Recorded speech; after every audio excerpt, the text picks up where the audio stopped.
Hello बच्चों, myself Jitendra Kumar. Welcome to the Bright Academy. आज के इस लेक्चर में हम बात करने जा रहे हैं न्यूमेरिकल्स की। चलिए देखते हैं। A current of 0.5 ampere is drawn by a filament of an electric bulb for 10 minutes. Find the amount of electric charge that flows through circuit. आपको गिवन है, सबसे पहले आप न्यूमेरिकल को अटेम्प्ट करने के लिए जो जो गिवन हो उसको पहले राइट कर लिया करिए। करंट दिया है I equal to 0.5 ampere, filament of an electric bulb for 10 minute, time दिया है T इक्वल टू 10 मिनट्स। आपसे पूछा है find the amount of electric charge that flows through the circuit, मतलब Q पूछा है, इलेक्ट्रिक चार्ज। तो जो पूछा हो उसके सामने क्वेश्चन मार्क लगा दिया करिए। पहले जो गिवन हो उसको नोट डाउन कर लिए और जो आस्क हो उसके सामने क्वेश्चन मार्क। ठीक, यहाँ पर टाइम दिया है मिनट में और करंट है एम्पियर में। तो फिजिक्स का न्यूमेरिकल लगाते समय एक चीज का विशेष ध्यान दिया जाता है स्पेशल, वो क्या है? यूनिट। यूनिट पर अगर पकड़ नहीं है तो आप फिजिक्स का न्यूमेरिकल गलत कर देंगे। यूनिट बहुत इंपॉर्टेंट रोल प्ले करता है। यहाँ पर सुने होंगे MKS। MKS का मतलब, MKS को SI भी बोलते हैं, मीटर किलोग्राम सेकेंड।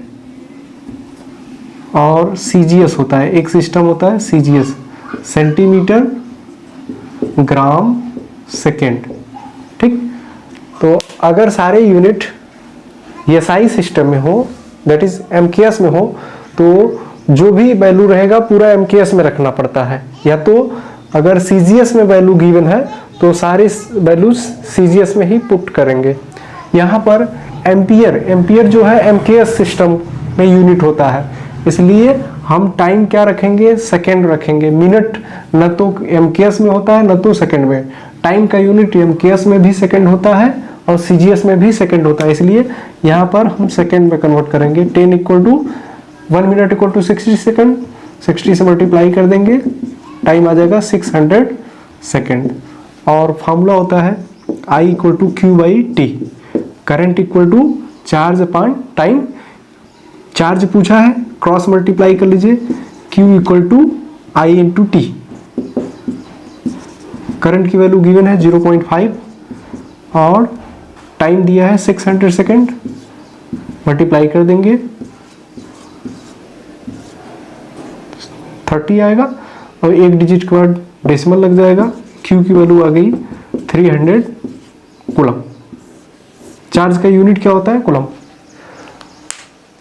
यहां पर अगर कैलकुलेट कर लिए और यूनिट गलत लिख दिए, कूलम को कैपिटल C से डिनोट करते हैं, यूनिट अगर गलत है तो आपका न्यूमेरिकल गलत है। इसलिए जितना भी फिजिकल क्वांटिटी आप पढ़े हैं उनका यूनिट जरूर याद रखिएगा।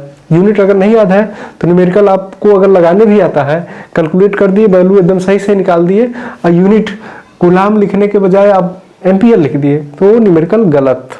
इसलिए यूनिट को लाइटली मत लीजिए, उसको सीरियसली लीजिए, उसको याद करिए। Question number second, how much work is done in moving a charge of 2 coulomb. यहां पर C का मतलब होता है coulomb. across 2 point having a potential difference 12 volt, 12 volt. Charge को एक जगह से दूसरी जगह ले जाना है। एक कोई भी एक वायर है मान लीजिए, उसके एक पॉइंट से दूसरे पॉइंट तक ले जाना है और चार्ज का अमाउंट है given.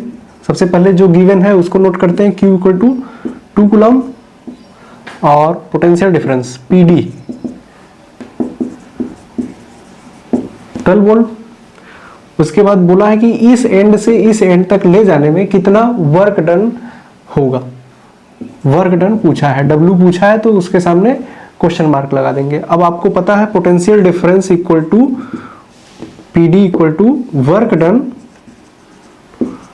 Divide by what? Charge. ठीक, यहां से वर्क डन निकालिए, W इक्वल टू, इसको W/Q भी लिख सकते हैं। W इक्वल टू क्या हो जाएगा? Potential difference PD into Q, charge. अब पोटेंशियल डिफरेंस कितना है? 12 वोल्ट और चार्ज कितना ले जाना है 2 कूलम। यहाँ पर यूनिट कन्वर्जन की कोई जरूरत नहीं पड़ी क्योंकि सारी वैल्यू एसआई में दिया था। कूलम जो होता है एसआई सिस्टम में होता है और बोल्ट भी एसआई सिस्टम में होता है, इसलिए यूनिट कन्वर्जन की कोई जरूरत नहीं पड़ी। यहाँ पर मल्टीप्लाई करेंगे तो 12 टू जा 24 जूल। वर्क की यूनिट क्या होती है? जूल। तो यूनिट लिखना बहुत इंपॉर्टेंट होता है। अगर यूनिट नहीं लिखती है, मान लीजिए 24 ला दिए बस छोड़ दिए, यूनिट नहीं लिखे तो आपका आंसर गलत माना जाएगा, इसलिए यूनिट को याद रखिए। क्वेश्चन नंबर 3 देखते हैं। How much current will an electric bulb draw from a 220 volt source if the resistance of the bulb filament is 1200 ओम, 1200 ओम। और दूसरा क्वेश्चन है, उसी में 2 पार्ट है। बी वाला, how much current will an electric heater coil draw from a 220 volt source if the resistance of the heater is 100 ohm. 2 question है, दोनों में करंट पूछा है। एक बल्ब है जो 220 वोल्ट पर लगाया गया है, उसका रेजिस्टेंस 1200 ओम है, तो करंट कितना ड्रॉ करेगा ये पूछा है। और दूसरा केस में वोल्टेज दिया है और रेजिस्टेंस दिया है हीटर का, पूछ रहा है कितना करंट वो ड्रॉ करेगा। तो पहले में क्या गिवन है, सबसे पहले जो गिवन है उसको नोट कर लेते हैं। पोटेंशियल डिफरेंस 220 वोल्ट और रेजिस्टेंस दिया है बल्ब का 1200 ओम, जो कि बहुत हाई है। अभी इसमें पूछा है करंट, क्या पूछा है? करंट। तो करंट के सामने क्वेश्चन मार्क। तो आप बताइए, करंट, रेजिस्टेंस और वोल्टेज को, पोटेंशियल डिफरेंस को कौन रिलेट करता है? Ohm's law, V equal to I R, V equal to I R. तो इन तीनों में अगर हमें 2 पता है तो तीसरा नहीं आ जाएगा। Current equal to I equal to V by R, और V कितना है 220 वोल्ट और रेजिस्टेंस 1200 है। यहाँ पर कटेगा 11/60 एम्पियर। इसको डिवाइड करके और सिंप्लीफाई कर सकते हैं, हम यहीं पर छोड़ दे रहे हैं। बी वाला देखिए, how much current will an electric heater coil draw from अ, यहाँ पर भी जो वोल्टेज दिया है 220 वोल्ट ही दिया है, लेकिन हीटर का रेजिस्टेंस अलग है, 100 ओम ही है। तो इसी फार्मूले से I equal to V by R, यहाँ पर भी कितना है उतना ही है 220 ही, लेकिन यहाँ का रेजिस्टेंस जो है वो 100 ओम ही है। एक जीरो कट जाएगा, 22/10 डिवाइड करेंगे तो 2.2 एम्पियर आ जाएगा। तो आपने देखा करंट हीटर का आ गया, हीटर इतना ड्रॉ करेगा 2.2 एम्पियर, जबकि बल्ब 11/60 एम्पियर ड्रॉ करेगा करंट। देखते हैं question number 4। The potential difference between the terminal of an electric heater is 60 volt when it draws a current of 4 ampere from the source. What current will the heater draw if the potential difference is increased to 120 volt? शुरू में दिया है कि जो heater है वो 60 volt के source पर लगाया गया है, तो उस समय करंट 4 एम्पियर ड्रॉ करता है। और फिर पोटेंशियल डिफरेंस अगर 120 वोल्ट कर दिया जाए तो कितना करंट ड्रॉ करेगा हीटर? हीटर वही है, हीटर वही है। तो अगर हीटर वही है तो रेजिस्टेंस हीटर का सेम रहने वाला है। तो जो गिवन है पहले उसको लिख लेते हैं। पोटेंशियल डिफरेंस 60 वोल्ट दिया है इनिशियली, और उस समय करंट ड्रॉ करता है 4 एम्पियर। तो इस समय रेजिस्टेंस कितना है उसको निकाल लेंगे। तो फिर दूसरे वाले केस में बोला है ना, potential difference V equal to 120 volt, तो उस समय करंट कितना ड्रॉ करेगा, और रेजिस्टेंस वही रहने वाला है क्योंकि हम हीटर वही ले रहे हैं। तो इस इंफॉर्मेशन के हेल्प से रेजिस्टेंस निकाल ले और रेजिस्टेंस लिख लेंगे, फिर करंट निकल जाएगा। अब ओम्स लॉ से आपको पता है पोटेंशियल डिफरेंस करंट और रेजिस्टेंस को कौन रिलेट करता है? Ohm's law, V equal to I R. यहाँ से R निकालेंगे, V/I, यहाँ से निकालिए। वोल्टेज कितना है 60 और करंट 4, डिवाइड करिए 15 ओम आ जाएगा। ठीक, तो आर कितना आ गया 15 ओम। तो आई कितना हो जाएगा, V equal to I R से, I equal to V by R. V कितना है 120 वोल्ट और रेजिस्टेंस 15 ओम, डिवाइड करिए 8 एम्पियर आ जाएगा। तो आप देख सकते हैं जब पोटेंशियल डिफरेंस 60 वोल्ट था तो करंट 4 एम्पियर थी, और जब पोटेंशियल डिफरेंस 120 वोल्ट कर दिया गया, हीटर सेम है, तो करंट कितना हो गया, डबल 8 एम्पियर हो गई। ओम्स लॉ यही तो कहता है कि अगर हम पोटेंशियल डिफरेंस इंक्रीज करते हैं तो करंट क्या होती है, इंक्रीज करती है। तो यहाँ देख सकते हैं पोटेंशियल डिफरेंस डबल किया गया तो करंट भी डबल हो गई। चलिए देखते हैं next question number 5। Resistance of metal wire of length 1 metre is 26 ohm at 20 degree Celsius if the diameter of the wire is 0.3 millimeter. What will be the resistivity? Resistivity का symbol आप जानते हैं, रो से डिनोट करते हैं। पीछे lecture जो पढ़ाया गया है उसको देख लीजिए, तभी ये सब न्यूमेरिकल समझ में आएंगे अच्छे से। Resistivity of the metal at that temperature using table predict the material of the wire. आपके एनसीईआरटी की बुक में एक टेबल दिया है रेजिस्टिविटी की, अलग अलग मेटल्स की रेजिस्टिविटी सामने लिखा हुआ है।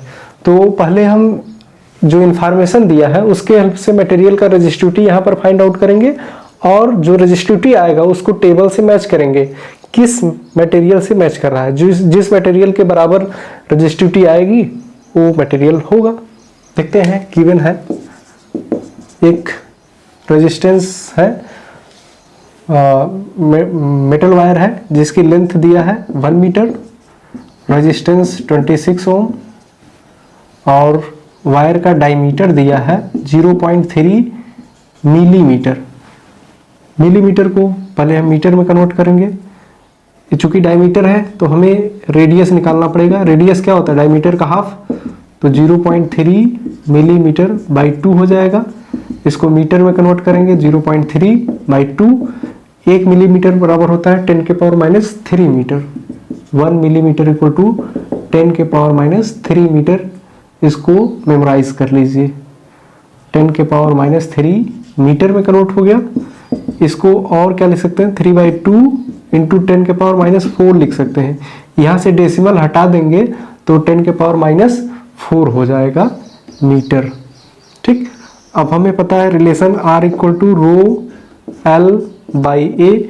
यहाँ पर R क्या है, रेजिस्टिविटी है, R रेजिस्टेंस है, rho resistivity, L length of the wire, and A क्या है, area cross section of the wire.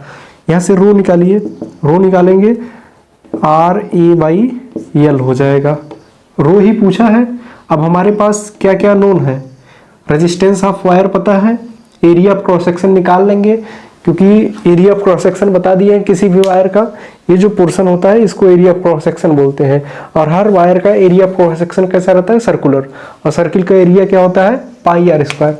तो पहले एरिया निकाल लेते हैं, A equal to pi R square. Pi की वैल्यू 22/7 और रेडियस की वैल्यू 3/2 10 के पावर माइनस 4, 3/2 इंटू 10 के पावर माइनस 4 का स्क्वायर 22/7। यहाँ पर 9/4 हो जाएगा, 10 के पावर माइनस 4 है, मल्टीप्लाई हो जाएगा पावर का, 10 के पावर माइनस 8 हो जाएगा। तो हमारे पास एरिया मिल गया। अब इसमें पुट कर देते हैं, आर की वैल्यू कितनी है 26 ओम, एरिया हमने कैलकुलेट किया है 22 डिवाइड बाई 7, 9/4 इंटू 10 के power minus 8 divide by length. Length कितनी है 1 मीटर। इसको कैलकुलेट करेंगे तो जो फाइनल आउटकम मिलेगा आपको वो मिलेगा 183.85 इंटू 10 के पावर माइनस 8, और रेजिस्टिविटी की यूनिट जो होती है ओम मीटर होती है। रेजिस्टेंस की यूनिट ओम होती है, रेजिस्टिविटी में ओम मीटर लगा देते हैं। इसको पी रीड मत करिएगा, ये रो है। डेसिमल 2 प्लेस लेफ्ट में ले लीजिए, 1.8385 इंटू 10 के पावर माइनस 6 ओम मीटर हो जाएगा। या फिर यहाँ से और डिजिट हटा दीजिए, डेसिमल के 2 प्लेस पर लिखेंगे तो 1.84 इंटू 10⁻⁻6 ओम मीटर होगा। और ये जो रेजिस्टिविटी होती है वो मैंगनीज की होती है। आप टेबल में मैच करेंगे तो आपको मिल जाएगा कि ये जो रेजिस्टिविटी है वो मैंगनीज के है। इसका मतलब जो मटेरियल लिया गया है वो मैंगनीज लिया गया है। चलिए देखते हैं नेक्स्ट। चलिए देखते हैं क्वेश्चन नंबर 6। यहाँ पर गिवन है wire of pure material having length L and area cross section capital A has a resistance of 4 ohm. What would be the resistance of another wire of the same material having length L/2 and area cross section 2A। पहले वाले case में given है आपको resistance 4 ओम दिया है और material वही है, उसकी लेंथ हाफ कर दी गई है और area of cross section double कर दिया गया है। तो पूछा कि उस केस में रेजिस्टेंस क्या आएगा। तो मटेरियल सेम जब रहता है तो रेजिस्टिविटी नहीं बदलती है। रेजिस्टिविटी किसी भी मटेरियल की इंट्रिंसिक प्रॉपर्टी होती है, इसलिए रेजिस्टिविटी सेम रहेगी। तो पहले वाले इंफॉर्मेशन से देखिए हम क्या लिखेंगे। R इक्वल टू पता है, R इक्वल टू क्या होता है, रो L/A होता है। तो R के प्लेस पर लिख सकते हैं rho L/A equal to 4, equation number 1। और फिर दूसरा रेजिस्टेंस पूछा है R2, R2 इक्वल टू हो जाएगा रो L/A2 रो दूसरे केस में लेंथ क्या हो गई है, L/2 हो गई है। तो L2 के प्लेस पर L/2 पुट कर देंगे। A2 के प्लेस पर area of cross section 2A कर दिया गया है, तो 2 इंटू A हो जाएगा। यहाँ से R2 इक्वल टू हो जाएगा, यहाँ पर रो रेजिस्टिविटी, यहाँ पर भी रो है, यहाँ पर भी रो लिया गया है। क्यों? क्योंकि मटेरियल सेम लिया गया है, क्वेश्चन में बोल रहा है। तो रेजिस्टिविटी जो इसकी होगी वही इसकी भी होगी। इसको कैलकुलेट करेंगे तो रो L/2 मल्टीप्लाई हो जाएगा, 4A हो जाएगा। 4 को बाहर ले लीजिए तो रो L/A, और रो L/A की वैल्यू कितनी है, 4। कैंसिल आउट 4 4 1 ओम हो जाएगा। इसका मतलब दूसरे वाले वायर का जो रेजिस्टेंस आएगा वो 1 ओम आएगा जब उसकी लेंथ हाफ कर देंगे और एरिया क्रॉस सेक्शन डबल कर देंगे। तो आपको पता ही है कि जो रेजिस्टेंस होता है वो लेंथ के डायरेक्टली प्रोपोर्शनल होता है और एरिया क्रॉस सेक्शन के इनवर्सली प्रोपोर्शनल होता है। लेंथ बढ़ाओगे तो रेजिस्टेंस बढ़ेगा, लेंथ घटाओगे तो रेजिस्टेंस घटेगा। यहाँ पर देख सकते हैं लेंथ हमने हाफ किया, एरिया को डबल किया तो रेजिस्टेंस कितना ज़्यादा कम हो गया। ठीक है, आज के लिए बस इतना ही, आगे बात करेंगे नेक्स्ट लेक्चर में। Thank you.